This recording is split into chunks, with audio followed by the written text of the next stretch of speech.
आज की वीडियो में हम लोग डिस्कस करेंगे कि आप कैसे नेक्स्ट 45 डेज के अंदर क्लैट पीजी 2024 की एग्जाम की तैयारी कर सकते हो, वो भी एकदम बिल्कुल फ्रॉम स्क्रैच।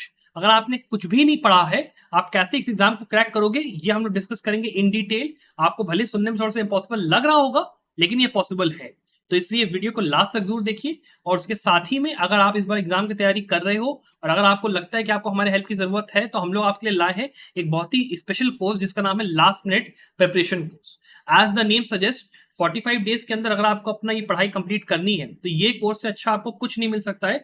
केवल 3699 में आप ये समझ लीजिए कि पूरा का पूरा आपका सिलेबस जो वीडियो लेक्चर फॉर्मेट में होता है, एक एक सब्जेक्ट के एक एक टॉपिक हम लोग यहाँ पे पढ़ा रहे हैं, along with extensive mock test series, जिसमें 30 मॉक पेपर्स आपको पूरे live mock papers with practice mock papers subject wise पूरा दिया जा रहा है। आपके रीसेंट लैंडमार्क केसेस जितने आपको पढ़ने, पूरे के केस लॉ ब्रीफ लिस्ट सब कुछ दिया गया है, अलॉन्ग विद एक पूरा फ्लेक्सिबल एक्सेस के साथ मोबाइल से लैपटॉप से आप पूरा पढ़ सकते हो। तो अगर आपको एनरोल करना है, आप डेफिनेटली इस कोर्स को डिस्क्रिप्शन में लिंक दिया, आप चेकआउट कर सकते हो। अब इसके बाद अगर हम लोग बात करते हैं यहाँ पर उन पॉइंट्स के बारे में जो कि आपको पहले जानने की जरूरत है before understanding the paper pattern, ताकि आपको थोड़ा सा कॉन्फिडेंस एक पता चले, बूस्ट मिले, और साथ ही आपको ये भी क्यों मैं बताना चाह रहा हूँ कि क्यों प्रिपरेशन पॉसिबल है, वो चीज है। पहली बात कि आपको ये बात ध्यान रख लो कि बहुत हाई स्कोर करने की जरूरत नहीं है। सबसे पहले अगर आप पीएसयूज की बात कर रहे हो, आपने मान लो तैयारी अभी शुरू करी, लेकिन आपने इसके पहले अगर कॉलेज में अच्छे से प्रिपेयर करा या फिर आप जुडिशरी एग्जाम की तैयारी कर रहे थे, आराम से केस लॉ पढ़ के अपने मॉक पेपर लगा के आप 85 प्लस स्कोर कर सकते हो। बिल्कुल कोई बड़ी बात नहीं है, 120 में से 85 बहुत वो नहीं है। उसके बाद अगर आप टॉप 5 कॉलेज में जाना चाह रहे हो, तो अगर आपका स्कोर 55 60 65 है, आप बहुत प्यार से यहाँ पे एनएलयू जोधपुर, एनएलयू कलकत्ता तो आराम से पालोगे, कोई टेंशन लेने की जरूरत नहीं है। उसके अलावा अगर आप जैग एंट्री की तैयारी कर रहे हो, तो 35 plus is more than enough. आराम से आपका जो एसएसबी होता है उसमें कोई दिक्कत आपको होगी नहीं। तो ये तो पहला पॉइंट हो गया यहाँ पे आपका। दूसरी बात जो आपको समझने की जरूरत है वो ये है कि यहाँ पे जो मेन सब्जेक्ट्स हैं आपके, वो आपके यहाँ पर ये जो मैंने मेंशन यहाँ पे मैं कर रहा हूँ, वो आपका 90% ऑफ द पेपर यहाँ पे कवर करते हैं। तो आपको केवल इन्हीं सब्जेक्ट्स को पढ़ने की जरूरत है। आपको जो अदर सब्जेक्ट्स होते हैं ना, जिसमें कि आपका प्रॉपर्टी है, टैक्स है और बाकी जितने सब्जेक्ट्स है उल्टे सीधे, वो आपको पढ़ने की जरूरत नहीं है, बिकॉज उसमें से क्वेश्चन जब आएगा नहीं तो क्या फायदा है उसके ऊपर दिमाग लगा के। तो पहली बात ये हो गया, दूसरा बात ये हो गया। तीसरा पॉइंट ये है कि आपको अगर सैंपल पेपर और लास्ट ईयर के पेपर्स आप देखोगे, तो सीधा सीधा एम्फेसिस यहाँ पे कंसोर्शियम का लैंडमार्क केसेस के ऊपर है, जो रीसेंट केसेस है थोड़े से उनके ऊपर है, और जो आपकी फाउंडेशनल नॉलेज है उसके ऊपर है।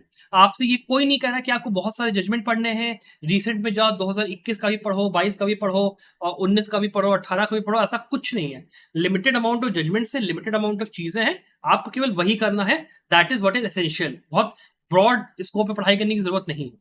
तो यहाँ पे इन 3 पॉइंट से सीधे सीधे मैं कन्वे ये करना चाहता हूँ कि ये चीज पॉसिबल है कि 45 डेज में इसको आप कर सकते हो। अब कैसे करना है उसके लिए पहले आपको एक पिरामिड छोटा सा समझना पड़ेगा कि देखिए यहाँ पे ना पढ़ाई आपकी ऐसे चलती है। पहले आप अपने फाउंडेशनल सब्जेक्ट्स को पढ़ लेते हो, जो कि आपने कॉलेज में 5 या 3 ईयर में पढ़ा होगा। वो पढ़ने के बाद आप जाते हो अपने केस लॉज के ऊपर, लैंडमार्क जो रिसेंट आपके होते हैं, और उसके बाद आप मॉक टेस्ट और कॉम्प्रिहेंशन के ऊपर, प्रैक्टिस के ऊपर जाते हो। अगर आप इन चीजों को इस ऑर्डर में नहीं करोगे, तो आप कहीं ना कहीं कोलैप्स करोगे वन वे और दी अदर। तो इस बात का ध्यान रखिएगा। इसके बाद हम लोग अगर बात करते हैं सबसे पहले एसेंशियल सब्जेक्ट्स की, तो यहाँ पर constitution of India, administrative law, Indian contract, company, IPC, CrPC, evidence, international law, jurisprudence और फैमिली लॉ, ये जितने आपके सब्जेक्ट्स हैं ना, इनको आपको पढ़ के जाना है। और इनका एक पूरा सिलेबस हम लोगों ने संभव लॉ के ऐप के ऊपर यहाँ पे दिया है। आप जाइए, डिस्क्रिप्शन में आपको ऐप का लिंक मिल जाएगा, डाउनलोड करिए। वहां पे हमारा जो ये आपका लास्ट मिनट प्रिपरेशन कोर्स है, उसके अंदर अगर आप देखोगे तो आपको एक फ्री का यहाँ पे सिलेबस मिलेगा। उसको जाके आप खोल लीजिए और उसके अंदर जो समझाई गई चीजें उसके हिसाब से पढ़ाई अपनी करिए। और उसका वीडियो भी हम लोगों ने बकायदा सिलेबस का जो है वो बनाया है, तो आप वो भी चेकआउट कर सकते हो। तो आपकी पढ़ाई वहां से आराम से इन एसेंशियल सब्जेक्ट्स की उस सिलेबस के अकॉर्डिंग होनी चाहिए कि most important, less important, least important topics को आपको ऐसे करना है। उसके बाद जो आपके मिसलेनियस सब्जेक्ट्स हैं, जो बचे हुए सब्जेक्ट्स आपको करके जाने हैं, मतलब इसके आगे आपको पढ़ने की जरूरत नहीं है at this point of time, वो आपके हैं। सबसे पहले लेबर और एनवायरमेंट लॉ, इनको आपको करना जरूरी है। इंटेलेक्चुअल प्रॉपर्टी राइट्स का आपको करना जरूरी है। और इसके बाद ये जो आपके सब्जेक्ट्स है सारे के सारे, इनको आप ऊपर ऊपर से भी देख लोगे तो काम आपका हो जाएगा। बहुत ज्यादा यहाँ पे दिमाग लगाने की इनके ऊपर जरूरत है नहीं, बिकॉज इनसे क्वेश्चंस आना ना आना is like a coin flip toss. 10% 15% का इनका वेटेज होता है, बहुत पढ़ के कोई फायदा होगा नहीं। ठीक है। इसके बाद अगर वही मैं आपसे कह रहा हूँ कि अगर आपको इन सब्जेक्ट्स की प्रिपरेशन में हेल्प चाहिए, आप यहाँ पे लास्ट प्रिपरेशन कोर्स ज्वाइन करिए। यहाँ पे आपका पूरा सिलेबस कंप्लीट करा के इन सारे सब्जेक्ट्स का दिया हुआ है, एकदम वन स्टेप सोल्यूशन है। अगर एनरोल करना है डेफिनेटली चेकआउट आप कर सकते हैं। इसके बाद हम लोग यहाँ पे अगर बात करें कि आपको डे 1 से लेकर डे 25 तक में क्या करना है, तो यहाँ पे मैंने सब्जेक्ट वाइज आपके लिए दिन डिफाइन कर दिए, कितने दिन में आपको कौन सा सब्जेक्ट करना है। सबसे पहले कॉन्स्टिट्यूशनल लॉ के लिए जाइएगा और उसके लिए 5 दिन में पूरे सब्जेक्ट को खत्म करिए, इट शुड बी डन। इसके बाद ज्यूरिस्प्रूडेंस को 3 दिन में, यहाँ पे कॉन्ट्रैक्ट और कंपनी लॉ को 3 दिन में निपटाइए। फैमिली लॉ में ज़्यादा टाइम लगेगा नहीं, इसमें मुस्लिम लॉ को आपको ज़्यादा टाइम देने की जरूरत है नहीं, बहुत ही ऊपर ऊपर से करिएगा, बहुत इंपॉर्टेंट नहीं है, हिंदू लॉ ज़्यादा इंपॉर्टेंट है। उसके लिए 2 दिन आपने दे दिए। उसके बाद आईपीसी सीआरपीसी एविडेंस, इनको आपको प्रॉपर 5 दिन देना पड़ेगा, बिकॉज इसमें से 1 या 2 पैराग्राफ आने का पूरा पूरा इस बार चांस है। उसके इंटरनेशनल लॉ में आप आराम से 2 दिन में इसको निपटाओ। इसमें अभी भी मैं ये कहूंगा कि आप ना पूरा मत पढ़ने बैठना इंटरनेशनल लॉ, केवल जो रिसेंट आपके इवेंट्स, जैसे मान लीजिए अभी फिलिस्तीन और इजराइल का मैटर चल रहा है, या फिर इसके अलावा आपका यूक्रेन रशिया कॉन्फ्लिक्ट चल रहा है, इसका तो पहले भी क्वेश्चन आ चुका है, उनके ऊपर ध्यान दीजिए। ज्यादा गैट और ये सब जो आपके इधर उधर के टॉपिक्स सब उनको पढ़ने का आपके पास टाइम नहीं, उतना मत दीजिएगा। और बाकी जो मैंने आपको सब्जेक्ट्स मिसलेनियस वाले बताए थे, उनको 5 दिन में खत्म करके टोटल आपको 25 डेज का ये अपना हो गया। उसके अलावा जो आपका सिलेबस है, सिलेबस के हिसाब से तैयारी करिएगा।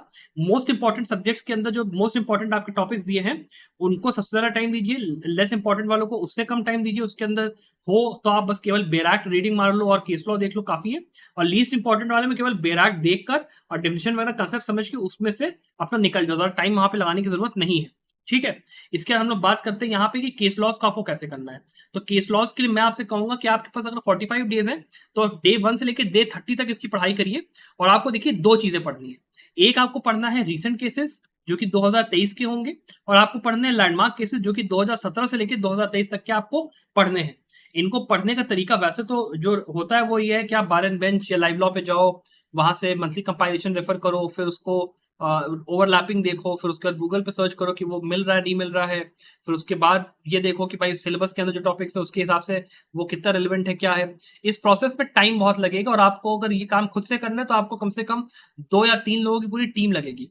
उससे अच्छा ये है कि अगर आप मान लो आपको ऐसा लगता है कि जो लास्ट इंटरप्रिटेशन कोर्स है उसका कॉस्ट थोड़ा ज्यादा है, तो हम लोगों ने दूसरा एक कोर्स भी बनाया है जो कि केवल आपका 2699 में पूरा मॉक टेस्ट के साथ आपको केस लॉ ब्रीफ पूरा हम लोगों ने प्रोवाइड कर दिया। ये सारी की सारी जो सरदर्द है ना केस लॉ वाली, कि आपको फाउंडेशन तैयार है, आपको केवल केस लॉ पढ़ना है, वो काम हम लोगों ने करके यहाँ पे दिया है। तो आपको एनरोल अगर करना है तो आप इसमें भी आराम से कर सकते हो, कोई दिक्कत नहीं है, ठीक है। उसके लिए भी कोर्स अवेलेबल है, उसका निश्चित जो है डिस्क्रिप्शन में लिंक दिया हुआ है, ठीक है। तो मतलब मैं केस लॉ के लिए यही कहूंगा कि आप अगर चाहते हो अच्छे से प्रिपेयर करना तो आप हमारे साथ ज्वाइन करो। ज्यादा थोड़ा सा यहाँ पे टाइम सेविंग बेटर रहेगा, बिकॉज उससे आप अपने रिविजन पे ज्यादा टाइम लगा पाओगे, अपने जो आपके फाउंडेशनल स्टडीज की यहाँ पे वो है उस चीज पे ज्यादा टाइम लगा पाओगे। आपको इस सब चीजों की टेंशन लेने की जरूरत नहीं है कि मुझे अब यहाँ से केस लॉ पढ़ना है, मुझे अब वहां से केस लॉ पढ़ना है। दैट इज वन थिंग जो कि यहाँ पे बेनिफिट आपका रहेगा।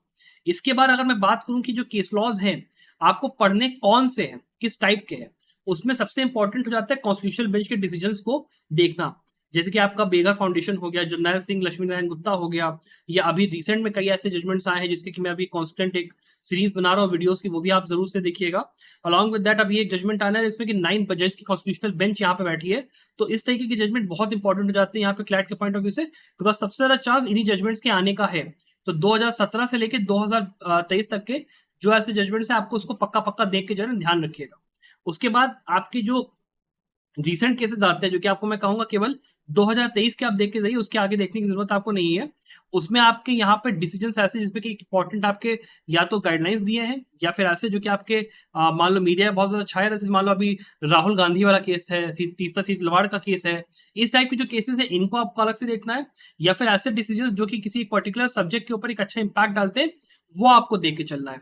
इसमें मैं एक चीज ये भी ऐड करूंगा कि ऐसे जजमेंट जो कि न्यूज में थोड़े से कंट्रोवर्शियल टाइप के हैं, उनको थोड़ा सा अच्छे से देख के जाइएगा। और उसके साथ में ये चीज का भी ध्यान रखिए कि जो आपके रीसेंट केसेस हैं उनके अंदर ऐसे हाईलाइटेड केसेस कुछ होते हैं जो कि आपको 2021 के और 22 के हैं जो कि आपको देख के चलने हैं। तो उसके लिए भी हम लोगों ने कोर्स में अपना जो है लिस्ट में चीजें प्रोवाइड करी, तो आप वो भी देख सकते हो। इसके बाद आप ये बात करते हो कि आपको किसी केस के अंदर क्या चीज स्टडी करनी है, what do you have to study. उसके लिए आप 3 चीजें जान लो कि लैंडमार्क की रीसेंट केसेस के लिए आपको पहले name of the case, ratio of the case और जो लॉ इन्वॉल्व होता है वो चीजें आपको पढ़नी है। उसके अलावा जब आप आते हो लैंडमार्क केसेस के ऊपर, तो आप जज का नाम, ऑबिटर जो होता है कि हर जो आपका जज है उसने क्या क्या बोला वो देखना। फिर जो प्रिंसिपल और डॉक्ट्रिन यहाँ पे यूज हुई है वो आप देखते हो। फिर जो इंपॉर्टेंट जजमेंट्स होते हैं ना कि ओवररूल कौन सा हुआ, कौन सा लैंडमार्क जजमेंट यहाँ पे ऐसा है जिसको कि कोर्ट ने साइड करा है, कॉन्स्टिट्यूशन बेंच का डिसीजन होगा, कुछ होगा, वो आपको देख के चलना है। तो इस तरीके से आप ये समझ के चलिए कि आपकी जो केस लॉ की पढ़ाई होती है, वो आप कोशिश ये करो कि पूरा जजमेंट पढ़ने मत बैठो। जो आपको एसईसी ऑनलाइन ब्लॉग पे या फिर आपको समझ लीजिए एससी ऑब्जर्वर पे आपको जो केस लॉ ब्रीफ मिल जाते हैं ना, आप उसमें से पढ़ाई करो। आप थोड़ा-सा for the sake of simplicity थोड़ा-सा आसान आपके लिए पड़ेगा और वो काम हम लोगों ने कोर्स में भी अपने करके वैसे दिया है। लेकिन अगर आपको वैसे करना है तो आप उसको भी कर सकते हो। इसके अलावा जो आपका लास्ट पॉइंट बच जाता है वो है आपके मॉक पेपर्स का। इनको आप ये समझ के चलिए कि 45 डेज़ के अंदर जो आपके लास्ट के 15 से लेके 20 डेज़ बचेंगे ना, कोशिश ये होनी चाहिए कि हर दिन आप 1 मॉक पेपर लगा के कम से कम 20 मॉक पेपर्स ऐसे, और कोशिश हो तो मैक्सिमम 30 मॉक पेपर्स अगर आप लगा पाओ यार तो बहुत ही अच्छा रहेगा। Because that is the amount of mock papers जितना कि मैं कहता हूँ कि आपको एक पेपर के पैटर्न को अंडरस्टैंड करने में कहीं हेल्प करता है, थोड़ा-सा वो करता है। तो कहीं न कहीं मैंने आपको एक मोटा-मोटी जो आपका स्ट्रेटजी रहनी चाहिए, जो-जो चीज़ें आपको करनी है, वो मैंने आपको इस वीडियो के अंदर बता दी हैं। केसेस कौन से पढ़ने हैं, क्या करना है, कैसे करना है, पूरा बता दिया है। अगर आपको और कोई क्वेश्चन्स है, कोई डाउट है, आप मुझे कमेंट्स नीचे ज़रूर बताइए कि सर ये चीज़ें मुझे करनी है। अपार्ट फ्रॉम दैट प्लीज़ अपनी पढ़ाई पे अच्छे से ध्यान दीजिए and I wish you the very, very best of luck for your future success. Bye.